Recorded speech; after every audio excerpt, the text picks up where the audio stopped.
I think we can all agree that Kaizer Chiefs are not necessarily in a place where we all want them to be. But at the same time, we can also agree that there's been some changes that Chiefs have made, which have made us think, you know what? I think they've learned from the mistakes that they've made in the past 7 years of not winning anything. And I do think that there's still some changes that Kaizer Chiefs need to make in order for the team to go to the next level. And I'm not talking about necessarily signing this player or signing that player, just some changes that Calvin Johnson needs to make.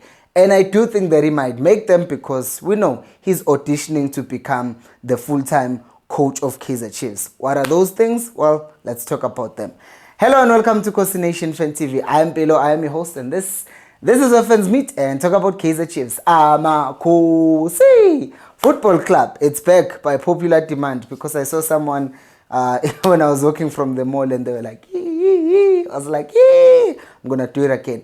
Anyways, the first thing that I think Calvin Johnson needs to address in the team is the fact that he needs to differentiate between a fitness coach and a conditioning coach, because Yusuf Mart is the only player who seems like an engine in the team who has not gotten injured. The rest of them, they are getting injured. Well, no, Sahil has not been getting injured a lot, but most of the players have been getting injured. Utoli, injured. Dupree, he was injured, just came back. Uranga was injured. Gonzalez was injured. Umatlo disappeared, injured. A lot of these players, about Tebe, everyone just dropping like flies, players injured and not being available. That thing kills the momentum of the team so much, because one day you have this player available, you set up this way and you are setting up with this player in mind, and then the next game the player is not available. And that is going to keep on happening until we sort out the situation of the conditioning coach and the fitness coach. And yes, I know a lot of people jump into saying, let's fire the tough guy because he knows nothing about fitness, he's all about weights and stuff like that. And I say to you, you know what? It's because the man is a fitness coach, right? He is not a conditioning coach. And even when you check, wherever he's listed, his title is not conditioning coach, but he's a fitness coach. Some of these things, some of these injuries are happening to players not because they are not fit, right? Not because they are not fit enough to go 90 minutes, but they are not conditioned to go 90 minutes in a way that Kaizer Chiefs wants to go 90 minutes. Because, can I make an example? If you take a team like Super Sport, how do they play? They sit back. And then how do they go forward? They sprint because they are hitting you on a counter. So that means all they are practicing for Bona, Uguti, every time we transition, this is how much pace we are going to apply going forward. And you look at how Kaizer Chiefs do things, or even how Sundowns, well, let's just use Chiefs, not Sundowns. Look at Chiefs. Sometimes they try to play the ball, so the constant moving and availing yourself, running into space, this and that. That might be more demanding than just sprinting 5 times in a game to try and encounter. But if you look at Kaizer Chiefs, they are doing that every minute. You are moving to the space, you are running there, you are moving there, you are moving there, you are doing all of these things.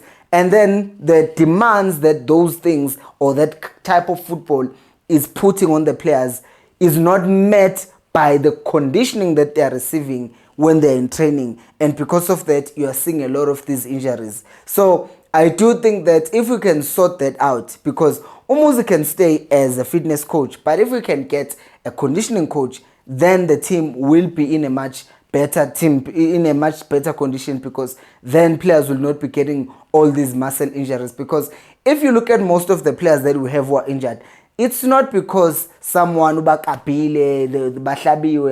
no, they just got injured and sat down, and we know those are the worst kind of injuries. Now, number 2, by the way, before I move on to number 2, tell me, because I want to hear you. I think when I made a poll last time, do you think Umuz is the one who in Kinga? Do you actually think he will in Kinga in terms of not prepping the players enough, or do you think actually there is a need for a conditioning coach at Kaizer Chiefs?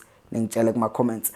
Number 2, I think the club should sort out the scouting, right? Because if Calvin Johnson does well, right, that's what he's hoping for, and that's what some of you are hoping for.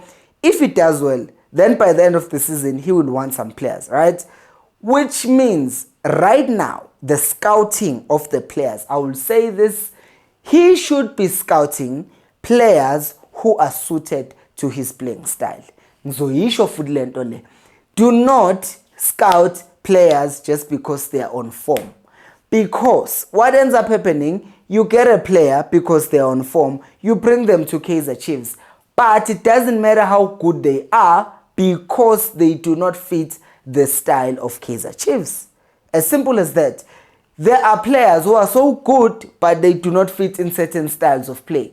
And you can take a player. Take for example the struggle that we have right now. Uguti, is Ranga bad or is he not getting supply?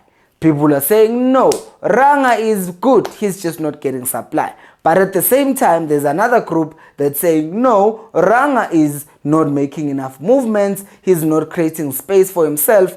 As such, he's the one who's the problem. So what I'm going to say is that I'm not going to be adding or asking you questions about who's bad, who's good.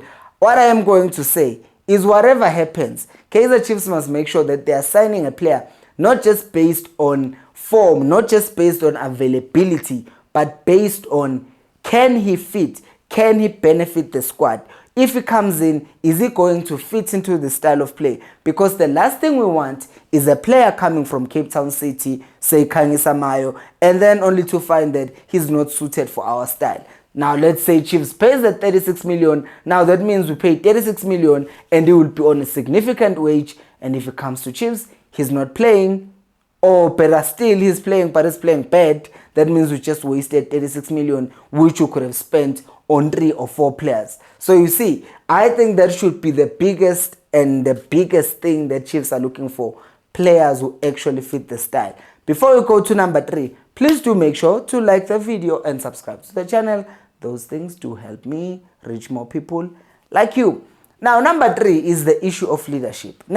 Because I don't think they will be reinstating Itumeleng Khune to being the club captain at anytime soon. Utoli's injured a lot, contract might be ending in June.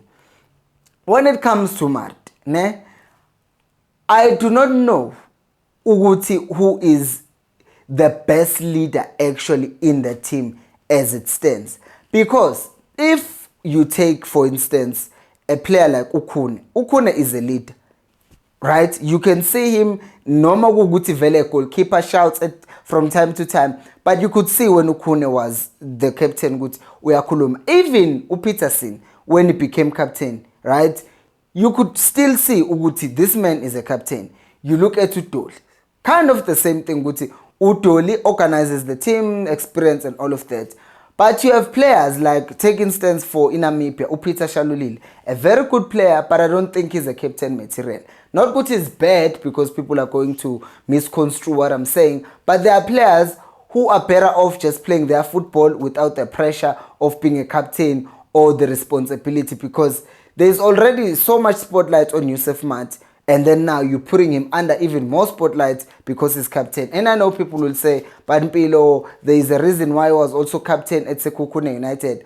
I understand that, but I do feel like there are better people who can actually take that and become captains. For example, right now, one player who comes to mind would be Ubrusi Vuma. He's been at Kaizer Chiefs, understands Kaizer Chiefs. He's very vocal, and being a goalkeeper, he sees everything that's happening. He's in a position whereby he can always be organizing. And I feel like Umart is under too much pressure to be made captain, because a lot of people, like me even, who are looking at him thinking, why is he playing ahead of Castillo? Oh, now people are going to ask, why is he captain? Does he have the notes of the coach or something? All of those things, he's under a microscope, and we're viewing him in that way. And I do think that taking someone like Bruce, who's been in that dressing room for long, on a relationship nabadlali vele, I'm not saying Marte doesn't, he does. I'm just saying I do think that captain Ampen should move to someone else. But if you think that it should stay with Yusuf Mart or go to someone else, who do you think Kaizer Chiefs should actually make their captain? Do let me know down in the comment section below. Thank you so much for watching, and until next time, remember, equals Alpelumo.